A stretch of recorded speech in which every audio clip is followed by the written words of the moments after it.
Muito bem, estamos de volta com nossa Economia e Desenvolvimento desta semana. Lembrando que parece que realmente o inverno está chegando, né? Um pouquinho antes do dia planejado. Essa semana tivemos muitos frios, né? E sobretudo aqui no interior do estado, na fronteira com Santa Catarina, a temperatura chegou a menos de 0 graus centígrados. E a previsão é que tenhamos aí, então, a partir de agora, uma evolução e o tempo se firmando, mas o tempo na escala aí de 10 a 12 graus centígrados no Rio Grande do Sul. Que seja bem-vindo o inverno, que seja bem-vindo o frio, mas sem chuva, né? Pelo amor de Deus, frio com chuva é uma coisa muito difícil mesmo do gaúcho, mas nós já estamos, né, acostumados a enfrentar, né, esta situação climática que para muitos conterrâneos brasileiros é uma das características mais fortes do gaúcho, o poder resistir no calor. Porto Alegre no verão é um forno alegre, como se diz, e também enfrentar as altas e as baixas temperaturas. Lília, como é que está a minha coaching? Tudo bem. Como é que... Estivemos agora no almoço lá do Sete-Sergues, né? Sete-Sergues, exatamente. Lançando a Transposul. Sobre isso vamos conversar depois, porque nós estaremos lá na Transposul, que é a 17ª Feira de Transporte e Logística promovida pela Sete-Sergues, de 23, terça-feira, quarta e quinta, 23 a 25 deste mês de junho, na sede da Fiergs. Bom, estamos recebendo aqui o Celso Arruda. Celso, muito prazer em tê-lo aqui de novo no programa. Ele prazer não vem mais seguido porque viaja muito, né, Celso? Na verdade, a gente tem que viajar bastante a trabalho, né? Fiz um pequeno passeio também, uma viagem de lazer agora no mês passado, e pude comparar, assim, como é importante essa visão externa que se tem do Brasil, e até mesmo nós, como brasileiro, o quanto a gente sofre nesse país nosso no caso meu aqui, com a alta incidência tributária sobre as empresas, de um modo geral, sobre as pessoas físicas, e o pouco retorno que o Estado dá, né? Então, cada vez cobra mais taxas, mais impostos, e o retorno é cada vez menor. Então, isso realmente nos constrange um pouco enquanto brasileiros, que é um país melhor. E, ao mesmo tempo, realmente, eu tenho que viajar bastante para atender meus clientes, que a crise, como está muito grande a nível de economia, de empresas, a gente tem que estar sempre à disposição dos clientes. Agora, a Lília vai compreender isso, o Celso também, claro, mas a Lília trabalha muito essas questões. Por exemplo, quando tu tem um problema, se tu não resolver o problema agora, amanhã, depois, o tempo vai conspirar contra esse problema, ou seja, a favor do problema e contra você. Você tem que resolver os problemas. Eu falo isso porque em 2008, quando deu a crise norte-americana de quebra do Lehman Brothers, a crise financeira internacional se alastrou e o presidente, naquela oportunidade aqui no Brasil, chamou aquilo de marolinha. E nós estamos pagando hoje, né, essa irresponsabilidade do presidente que não quis adequar o Brasil a uma crise internacional. E hoje, como é que está essa crise hoje, Celso? Tu que tens percorrido aí a área empresarial também, está muito forte, né? Na verdade, né, Silvio, o que está acontecendo é que o Brasil realmente, depois de passar uma euforia, sem uma base concreta a nível de economia e menosprezando, como tu disseste muito bem, as crises internacionais, estamos enfrentando hoje um problema sério de rentabilidade e até de continuidade de vários segmentos de negócio. As demissões de funcionários estão em massa, todos os setores estão em crise. Não tem um setor hoje que esteja vivenciando um momento bom no Brasil, e isso vem muito de más políticas econômicas macro, que o responsável por isso é o Estado. O Estado não tem um planejamento adequado a longo prazo, o governo se preocupa muito com curtíssimo prazo, com políticas assim, totalmente desastrosas para a economia, e hoje a crise se alastrou, e infelizmente teremos mais 1 ou 2 anos de crise violenta na empresa, o qual representa desemprego e fuga de capitais do Brasil. E ainda também, agora o incentivo à terceirização, onde as pessoas não terão diretamente um vínculo efetivo com as empresas, precisarão se submeter a um trabalho cada vez mais distante da cultura organizacional, também dos tetos salariais da empresa, né? Então, a gente percebe que também acontece um movimento com a mão de obra, né? Uma exigência de um maior protagonismo também do trabalhador, que na verdade perde o emprego e ele tem que aprender a se virar de alguma forma e, por que não, também de uma maneira autônoma. Isso que é importante, né, que foi falado pelo seguinte, porque cada vez mais o profissional, o trabalhador, ele tem que se preparar para o mercado de trabalho. E isso cada vez mais a necessidade de desenvolvimento, de treinamento, de aperfeiçoamento pessoal se faz presente. Porque diante do mercado normal, sempre os melhores se destacam. No mercado em crise, mais ainda, quanto mais qualificado eu for, mais preparado eu tiver, melhor condição de enfrentar a crise. Então, isso é muito importante que você está colocando, porque esse aperfeiçoamento profissional, ao mesmo tempo que exige das pessoas para conseguir manter seu emprego, também vai facilitar ele no momento de ir ao mercado de trabalho e garantir o seu trabalho, o seu emprego. E por que não garantir a sua permanência dentro da empresa? Perfeito. Porque se este é o profissional que se destaca, e a gente sabe que alguém vai ficar nas empresas, este com certeza será o que ficará. Com certeza. Em detrimento dos demais. Eu acho que nós todos nascemos e crescemos, ela nasceu mais recentemente que nós, né, Celso? Um pouquinho mais. Um pouquinho menos, né? Mas, na verdade, desde que eu comecei a entender um pouquinho de economia, depois fiz o curso de economia e tal, se falava nos cursos de economia, depois pós-graduação e mestrado, o centro principal do problema brasileiro era o tamanho do Estado. Mas tu colocar isso hoje, discutir tamanho do Estado, vem aqueles da esquerdinha e tal, o Estado mínimo é o máximo do liberalismo. O problema brasileiro é que nós temos um Estado máximo que é ineficiente, né, que é só sorvedor, tira da iniciativa privada, como disse o Celso, e não devolve como deveria devolver em termos de serviço, porque, na verdade, a taxa de comprometimento tributário em relação ao PIB no Brasil é um pouco menos de 40%.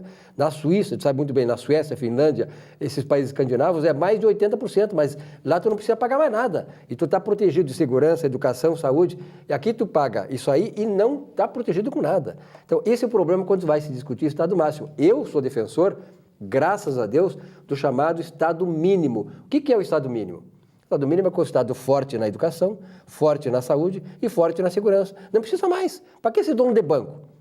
Na verdade, Celso? Na verdade, assim, né, se bem concordando inteiramente com o que está falando, se compara, às vezes, com a questão da carga tributária no Brasil em relação ao PIB com os países mais desenvolvidos. E o que acontece no Brasil é que existe hoje um descalabro total, porque existem dois aspectos na questão tributária que são totalmente injustos, né? Primeiro, que a complexidade fiscal no Brasil ela é muito grande, de tal tamanho, que as empresas pequenas e médias, que é a grande maioria no Brasil e que gera a maioria dos empregos no Brasil, elas pagam impostos indevidos e desnecessários, porque não tem uma assessoria, digamos, tributária adequada para combater os exageros do governo. E, por outro lado, nós enxergamos o Estado cada vez mais arrecadador e investindo cada vez menos nas questões básicas, que tu acabaste de falar, segurança, educação e saúde. Então, o que acontece? Hoje, para nós termos um bom plano de saúde, tem que pagar. Segurança, eu tenho que cercar a minha casa e ficar fechado, o ladrão está na rua. E educação, a chamada pátria educadora, é uma falácia. Porque, na verdade, no mesmo momento que se coloca um slogan de pátria educadora, a União corta o orçamento da educação, reduz drasticamente os investimentos do Pronatec, reduz drasticamente os investimentos do FIES. Então, tudo aquilo que ela diz de pátria educadora, mais uma vez nós estamos vendo uma falácia, um engodo, um marketing mal feito, porque fizeram um slogan bonito e esqueceram do produto que é péssimo. Então, o que se vê hoje no Brasil é cada vez mais se arrecadar impostos, e as empresas não têm mais suporte para pagar tanto imposto, e cada vez mais esses recursos sendo desviados da função básica, que é retornar ao cidadão como benefício da causa comum. Eu acho que nós estamos precisando aí de um coaching governamental, né, Lídia? Exatamente. Vai deixar muita gente com a calça na mão, né? Na verdade, o problema do Brasil, claro que é um problema extremamente complexo, né? Mas eu acho assim que o problema mais recente do Brasil, de 30 anos para cá, é muito mais ideológico. Nós estamos, assim, vendo as coisas, os acontecimentos, o sistema econômico, o funcionamento, enfim, do sistema econômico todo, mas atrás disso tem uma guerra ideológica muito forte. As pessoas não perceberam ainda que esse é o grande problema do Brasil, esses entraves ideológicos. Vou citar um exemplo, Porto Alegre. Por que Porto Alegre não se desenvolve? Há uma questão ideológica muito forte em Porto Alegre. Tanto é verdade que Porto Alegre é o berço de quem? Do PT. O PT nasceu aqui, se criou aqui, e aqui ele tem uns testáculos mais fortes, daqui que ele se ampliou para o Brasil. Não foi para o São Paulo, mas daqui que ele se ampliou para o Brasil. E esta camada desses jurássicos ideológicos é que impedem, por exemplo, a Orla do Guaíba. Se fosse em qualquer capital do Nordeste, ela teria, olha, uma outra postura, uma outra visão, uma outra forma, né, de se apresentar. Teria bares, restaurantes. Hoje tu não consegue fazer nada aqui.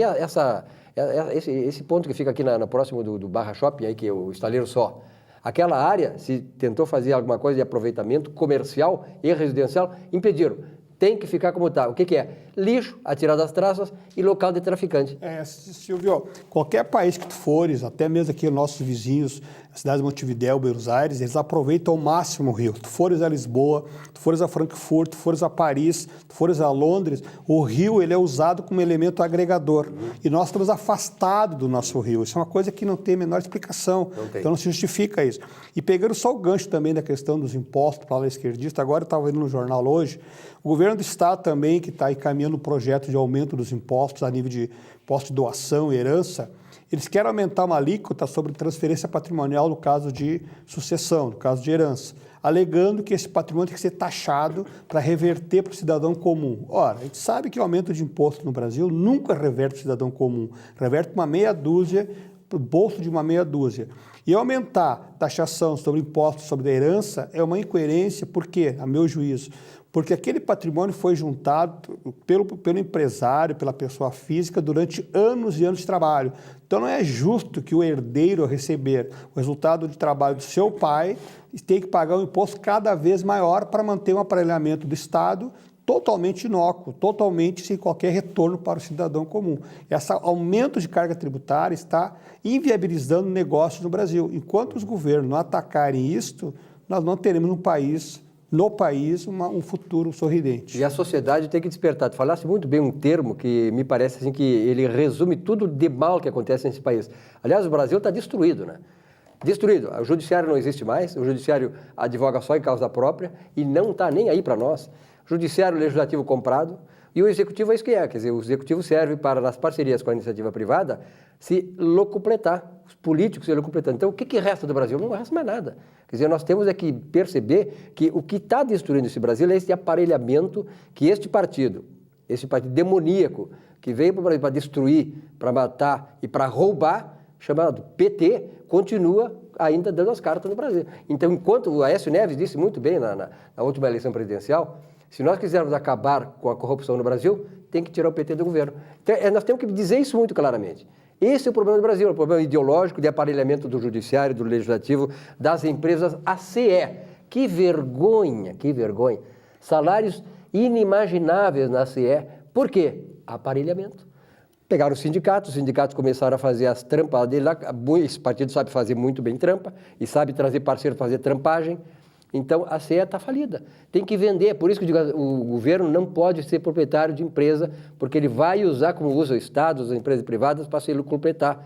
Nada de beneficiar a população. Então, esse é o problema. Então, o Celso falou muito bem da questão do aparelhamento. Esse é o nosso problema, o aparelhamento da máquina pública e da máquina privada. O país todo está aparelhado para servir aos interesses de um único partido que rouba descaradamente o país. A base, né, Silvio? Eu também sou partidário do Estado mínimo, por quê? Porque nós estamos falando aqui de eficiência, de treinamento, crescimento profissional.